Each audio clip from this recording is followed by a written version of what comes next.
पिछले 2 व्लॉग्स में हमने कोई इशूज़ उठाए थे। हुकूमत ने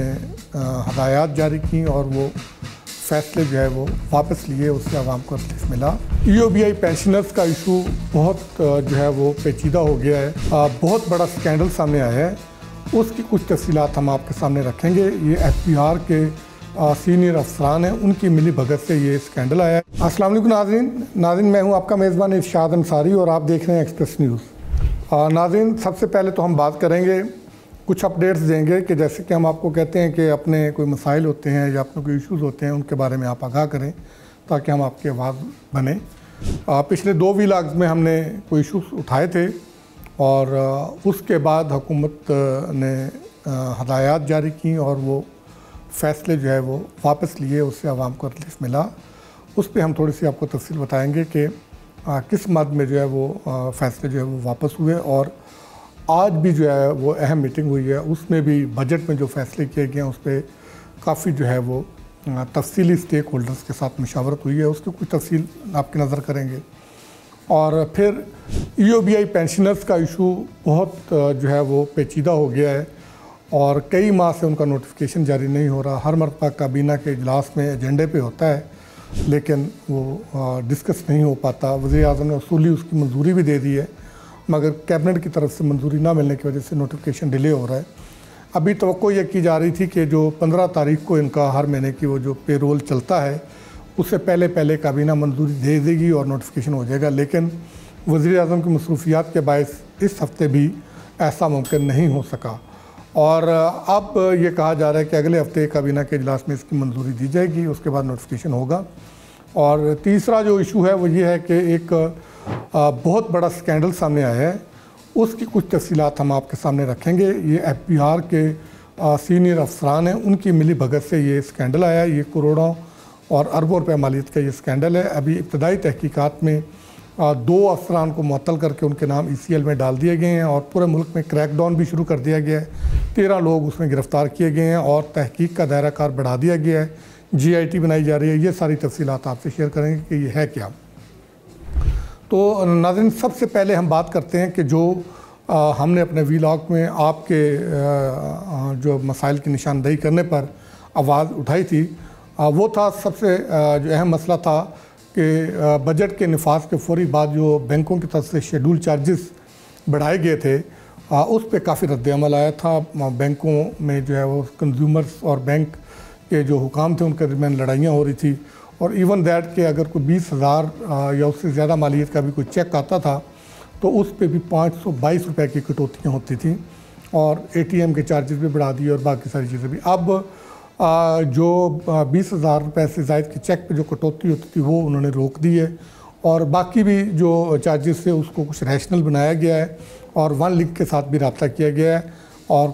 जो हमारी जो बैंकिंग एसोसिएशन है उनके हुकाम से जो बात हुई है, उनका ये कहना है कि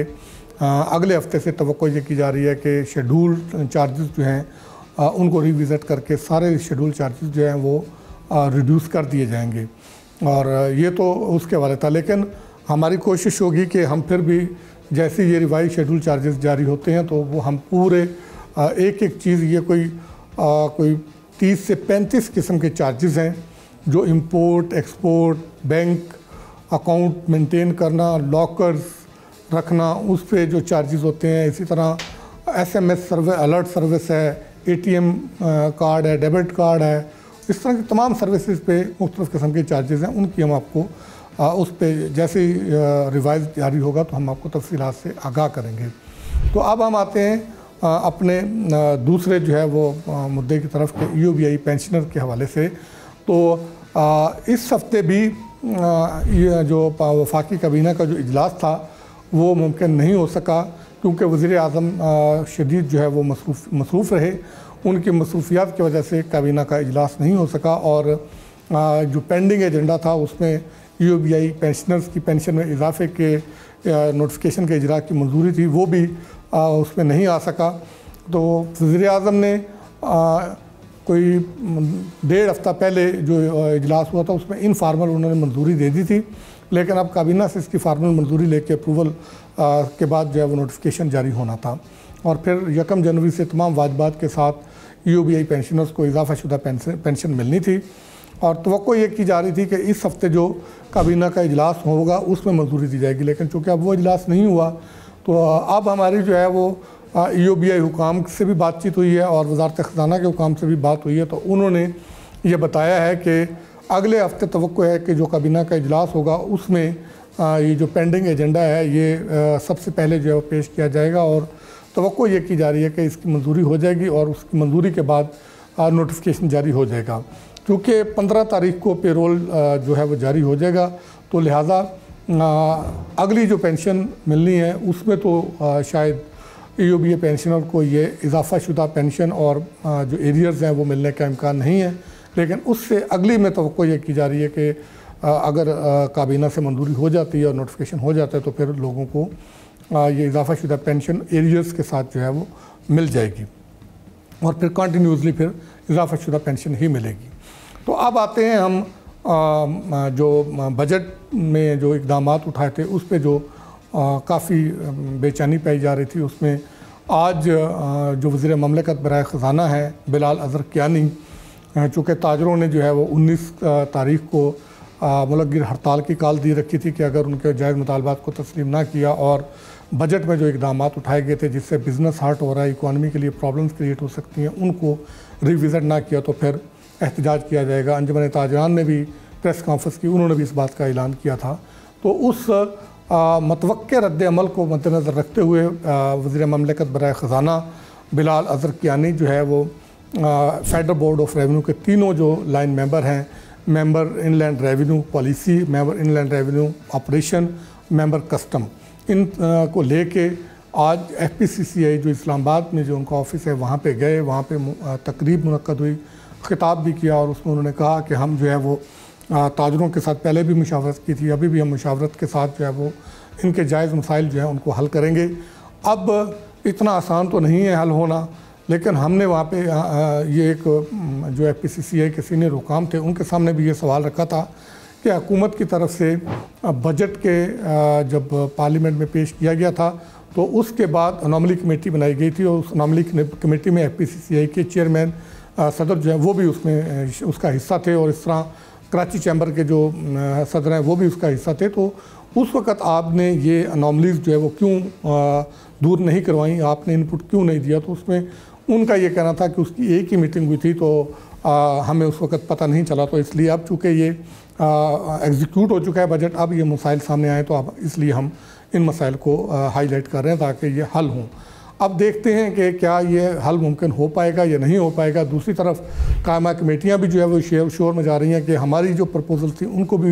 इनकॉर्पोरेट नहीं किया गया। अब सेनेट की कायमा कमेटी बराए ख़ज़ाना का जो है वो इन कैमरा इजलास बुलाया जा रहा है और उसमें ये चीज़ें जो है वो उस पर जायज़ा लिया जाएगा कि क्यों इन जो मुत्तफ़िक़ा जो प्रपोजल थी जिन पे हुकूमत और अपोजिशन के तमाम अरकान ने इत्तफ़ाक़ राय किया था वो भी बजट में वो क्यों नहीं इनकॉर्पोरेट हो सकें। उस पर FBR के लोग भी वो सारी डिटेल पेश करेंगे तो उसके बाद सामने आएगा कि क्या ये बजट में अमेंडमेंट हो सकेगी या नहीं हो सकेगी, क्योंकि उसके लिए फिर जो है वो दोबारा से फाइनेंस बिल में जो है वो अमेंडमेंट करनी पड़ेगी और पार्लियामेंट से उसकी मंजूरी लेना पड़ेगी। अब ये इतना आसान काम जो है वो नहीं रहा है। अब हम आखिरी बात करते हैं कि जो FBR ने बड़ा जो स्कैंडल सामने आया है वो ये है कि जो ऑक्शन का जो सिस्टम है, जो समंगलशुदा गाड़ियाँ या नॉन ड्यूटी पेड गाड़ियाँ कस्टम के हुकाम जो पकड़ते हैं उनका एक ऑक्शन की जाती है, उस सिस्टम में डिस्टॉर्शन क्रिएट करके उसको मिसयूज़ करके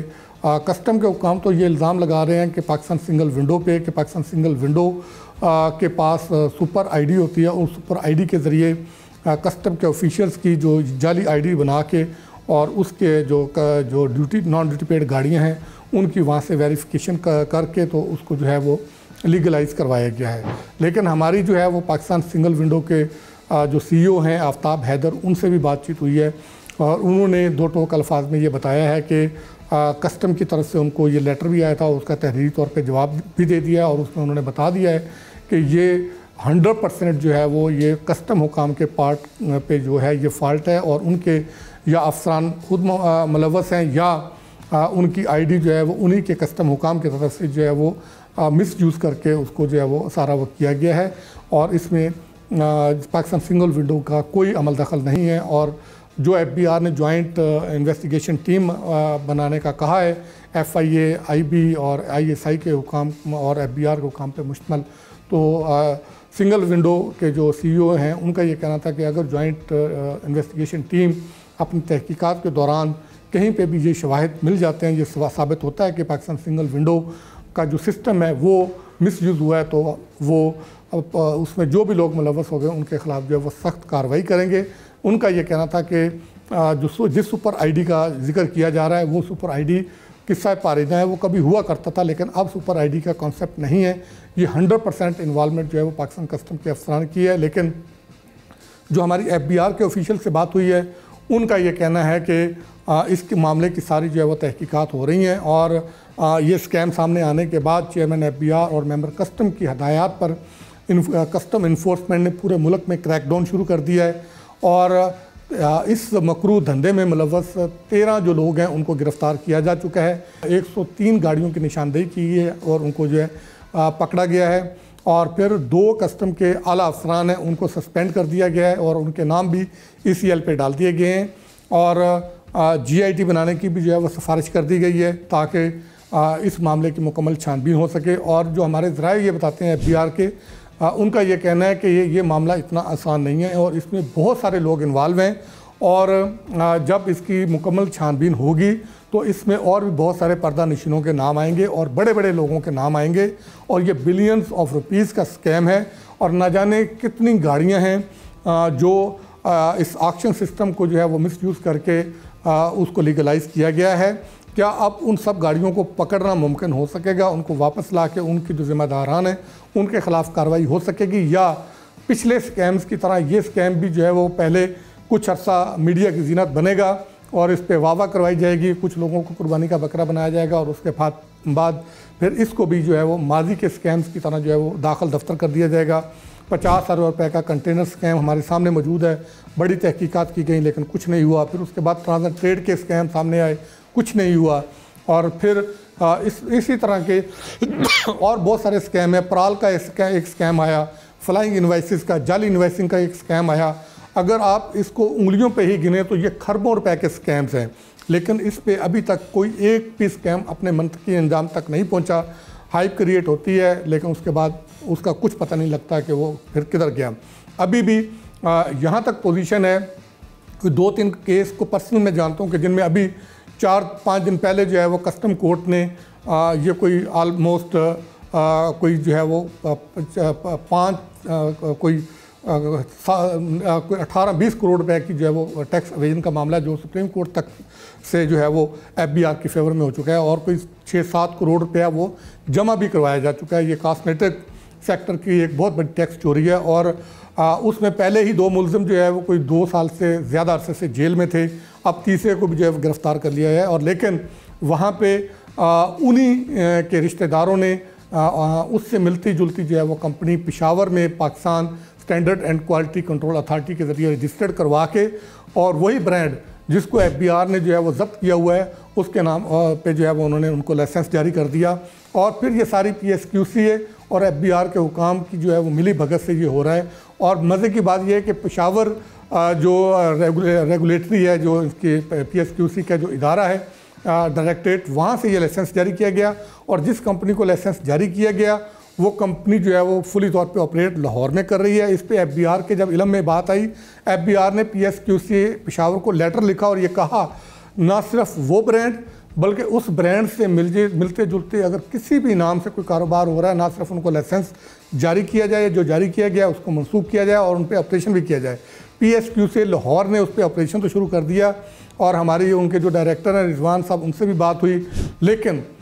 इस मामले को लिंगर ऑन करने के लिए PSQC पेशावर ने, चूँकि इनकी ये मिली भगत है, उन्होंने एक बड़ी जो है वो स्मार्ट मूव की। इस पे जो है वो लीगल ओपिनियन के लिए इनके जो है वो जो डायरेक्टर जो मुतलका हैं जो कराची में बैठते हैं उनको लिखने की बजाय डिप्टी डायरेक्टर जो लाहौर में बैठते हैं उनको लिख दिया कि आप इसकी लीगल पोजीशन क्लियर करें। इसको भी कोई 1 हफ्ते से ज़्यादा का टाइम हो गया है और वो डिप्टी डायरेक्टर साहब जो है वो खेल रहे हैं कि फ़ाइल इधर आ रही है जा रही है। तो जब उनसे हमने बात की तो उन्होंने कहा कि अच्छा ये हम जो है वो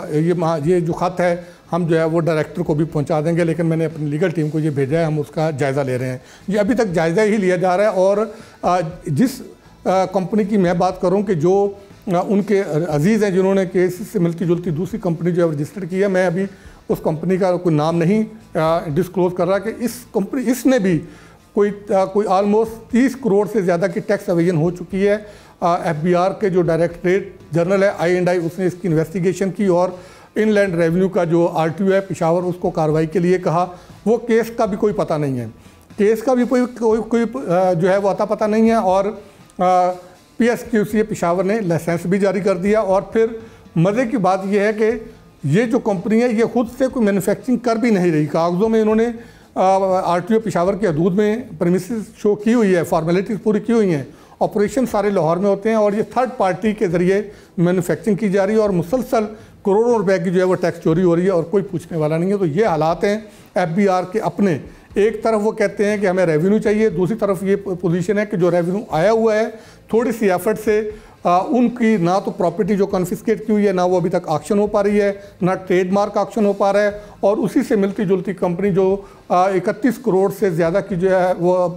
315 मिलियन से ज़्यादा की टैक्स चोरी के में मुलव्वस है, जिसका केस जो है वो I&I ने RTO को भेजा हुआ है, उसका भी कोई पता नहीं चल रहा। और वो PSQC से लाइसेंस लेके और वो धड़ल्ले से जो है वो मार्केट में जो वो चीज़ें भेज रही हैं थर्ड पार्टी के ज़रिए बनवा कर। और FBR ने उस पर लेटर लिख दिया कि इसको कैंसिल करें। और आज की डेट तक जब हम आपसे बात कर रहे हैं कि अभी तक किसी किस्म का लाइसेंस जो है वो कैंसिल नहीं हुआ, जबकि उन्होंने 15 दिन का टाइम दिया था कि 15 दिन में इसका जवाब दें, उसके बाद हम इसके खिलाफ कार्रवाई करेंगे। तो नाज़रीन, ये सूरत हाल है कि अगर FBR टैक्स पे टैक्स लगाने की बजाय अपनी कारकर्दगी बेहतर करके इस तरह के केसेस जो हैं उनको मंतकी अंजाम तक पहुंचाए तो अरबों रुपए का रेवेन्यू यहीं से हासिल हो सकता है। तो नाज़रीन, ये था आज तक का व्लॉग। आप देखते रहिए एक्सप्रेस न्यूज़ और अपने कमेंट्स और अपने आरा से हमें आगाह करते रहिए और अपने जो मसाइल होते हैं उनके बारे में भी आप हमें आगाह करते रहिए ताकि हम आपकी आवाज़ बने और आपके मसाइल को अरबाब इख्तियार तक पहुँचाएँ। शुक्रिया।